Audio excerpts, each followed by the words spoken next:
અડધું શરીર નરનું ને અડધું સિંહનું બનાવીને થાંભલામાંથી લ્યો. ક્યારે કલ્પના કરી થાંભલામાંથી ભગવાન નીકળી પડે. આપણને તો એટલું જ ખબર છે કે થાંભલામાં કરંટ લાગે, હાથ લગાડે નહીં. પ્રહલાદને ખબર હતી કે થાંભલામાં ભગવાન છે, કારણ કે ભક્તિ હતી ને બાપુ. ભક્તિ હોય ત્યાં તો અત્ર તત્ર સર્વત્ર હરિવ્યાપક સર્વત્ર સમાના પ્રેમ તે પ્રગટ હોય મેં જાના. ઈશ્વર ક્યાં નથી? ઈશ્વર બધી જગ્યાએ છે, બસ આપણે જોવાની દ્રષ્ટિ જોઈએ છે. સુખદેવજી બાબા પરીક્ષિત રાજાને જ્યારે કથા કરતા હોય છે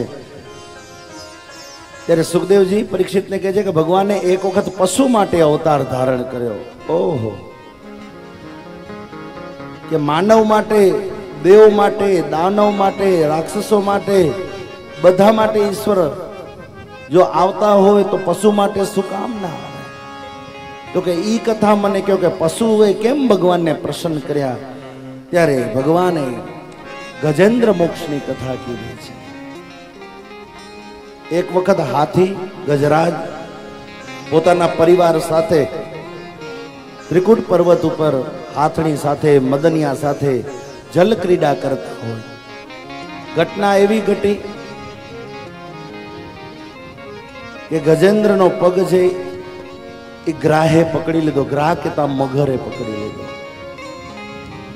સામાન્ય નિયમ એવો છે કે બળની વાત કરીએ તો મગર કરતા હાથીમાં બળ ઘણો, પણ હાથી છે એ ભૂચર પ્રાણી છે, જ્યારે મગર છે એ જલચર પ્રાણી છે. હાથીનું બળ એ પાણીમાં કામ આવતું નથી.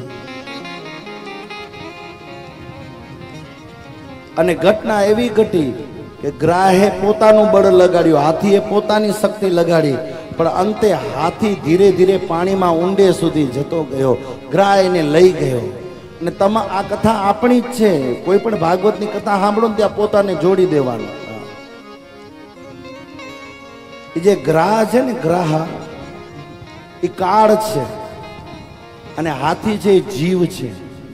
જીવ દરરોજ બાપુ કાળના મુખમાં જઈ રહ્યો છે, કાળ એને લઈ રહ્યો છે. આવી જા, તમે ડાયરીનો એક પાનો તોડો ને સમજી લેજો કે મૃત્યુની નજદીક જઈ રહ્યા છો.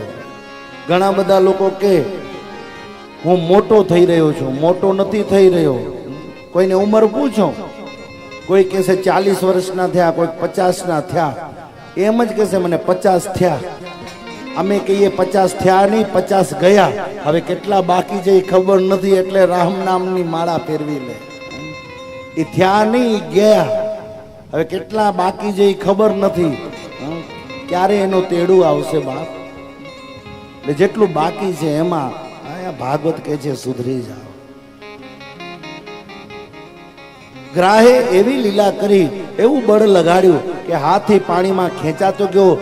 જવો ભર સૂંઢ રહી જબ જલ મેં, ખાલી જવ જેટલી સૂંઢ બારે દેખાણી. હાથી અને ગ્રાહનું જ્યારે યુદ્ધ થયું ને ત્યારે હાથણી ભાગી ગઈ, મદનિયું ભાગી ગયું. આ કથા કંઈક આપણી જ છે. જ્યારે બરોબર ઘરમાં કમાવીને આવતા હોય ને ત્યારે એક બાજુ પાણી આવે ને એક બાજુ ચાય લાવે, કારણ કે કમાણી કરીને લાવીએ છીએ ને. તમે આમ ઘરમાં પગ મૂકો ત્યાં તો તમારી સેવા ચાલુ થઈ જાય, પણ એ જ શરીર જ્યારે વૃદ્ધ થાય ત્યારે કહેવાય કે પાણી લાવજો, તો ઢોળાતો ગ્લાસ આવે. ચા માંગીએ 4 વાર ત્યારે માન એક વખત ફીકી ફીકી ચા મળે. માની લેવાનું કે હવે આપણે આ ઘરમાં રહેવા જેવું નથી. એમાં હાથી વૃદ્ધ બની ગયો. વૃદ્ધની વેદના છે. હાથી વૃદ્ધ બન્યો એટલે એને હાથડી મૂકીને ચાલી ગઈ, એને મદનીઓ મૂકે, એના છોકરાઓ મૂકીને ચાલ્યા ગયા. એમ લોકો કમાતા બંધ થઈ જાય ને એટલે વૃદ્ધોની કોઈ પૂછા કરતું નથી આજે. ને તો અમારા ગુરુજી કહેતા કે 70 વર્ષ પછીનો કોઈ વૃદ્ધ જેના ઘરમાં છે ને એને હરિદ્વાર, જગન્નાથપુરી કે દ્વારિકા જવાની જરૂર નથી. તમે દરરોજ તમારા વડીલોના ચરણમાં બેસશો ને તો એ તીર્થયાત્રા કર્યા બર, 4 ધામ કર્યા બરાબર તમને ફળ મળશે.